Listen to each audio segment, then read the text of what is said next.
بسم الله الرحمن الرحيم ألف لام ميم تنزيل الكتاب لا ريب فيه من رب العالمين أم يقولون افتراه بل هو الحق من ربك لتنذر قوما ما أتاهم من نذير من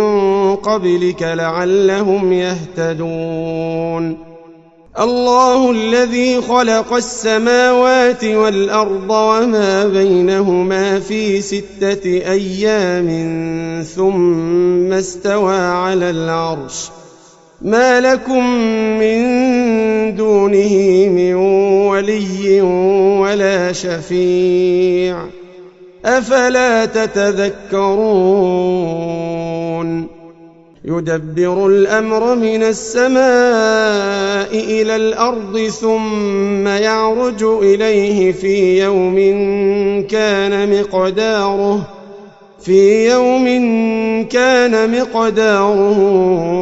1000 سنة مما تعدون ذلك عالم الغيب والشهادة العزيز الرحيم الذي أحسن كل شيء خلقه وبدأ خلق الإنسان من طين ثم جعل نسله من سلالة من ماء مهين ثم سواه ونفخ فيه من روحه وجعل لكم السمع والأبصار والأفئدة قليلا ما تشكرون وقالوا أإذا ضللنا في الأرض أإنا لفي خلق جديد بل هم بلقاء ربهم كافرون قل يتوفاكم ملك الموت الذي وكل بكم ثم إلى ربكم ترجعون ولو ترى إذ المجرمون ناكسوا رؤوسهم عند ربهم ربنا أبصرنا وسمعنا فارجعنا نعمل صالحا إنا موقنون ولو شئنا لآتينا كل نفس هداها ولكن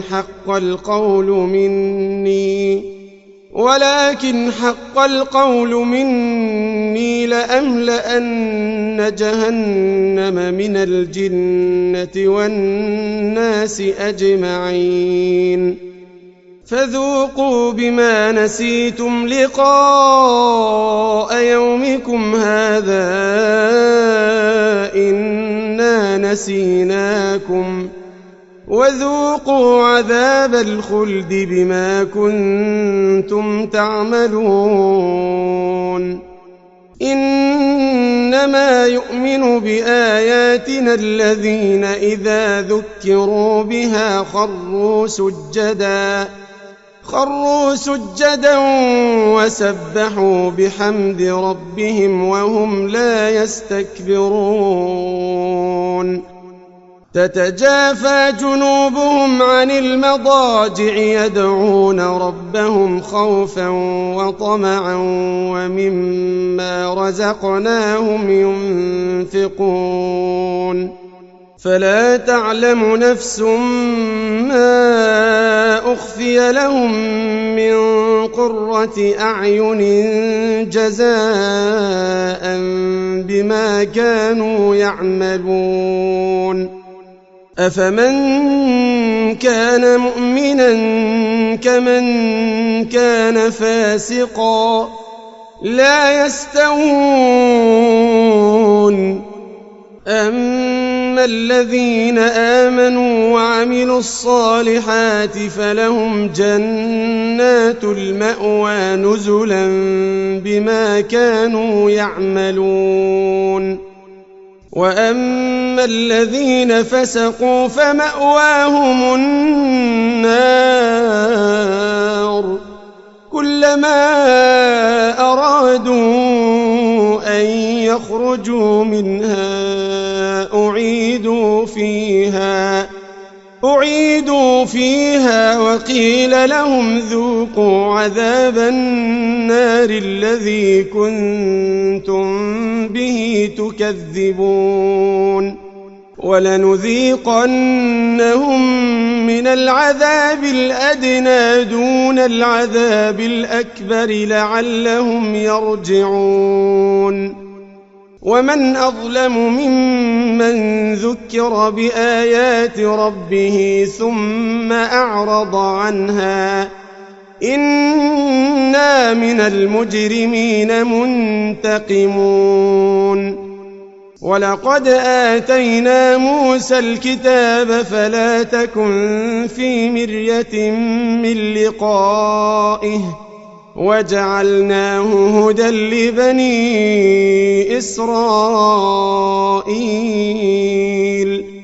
وجعلنا منهم أئمة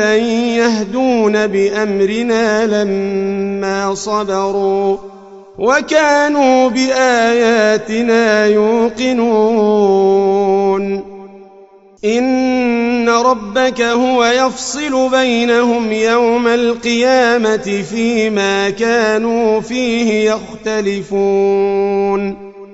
أولم يهد لهم كم أهلكنا من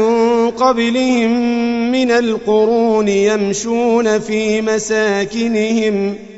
إن في ذلك لآيات أفلا يسمعون. أولم يروا أنا نسوق الماء إلى الأرض الجرز فنخرج به زرعا تأكل منه أنعامهم وأنفسهم أفلا يبصرون. ويقولون متى هذا الفتح إن كنتم صادقين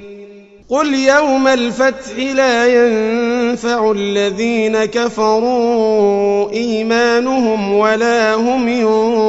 ينظرون. فأعرض عنهم وانتظر إنهم منتظرون.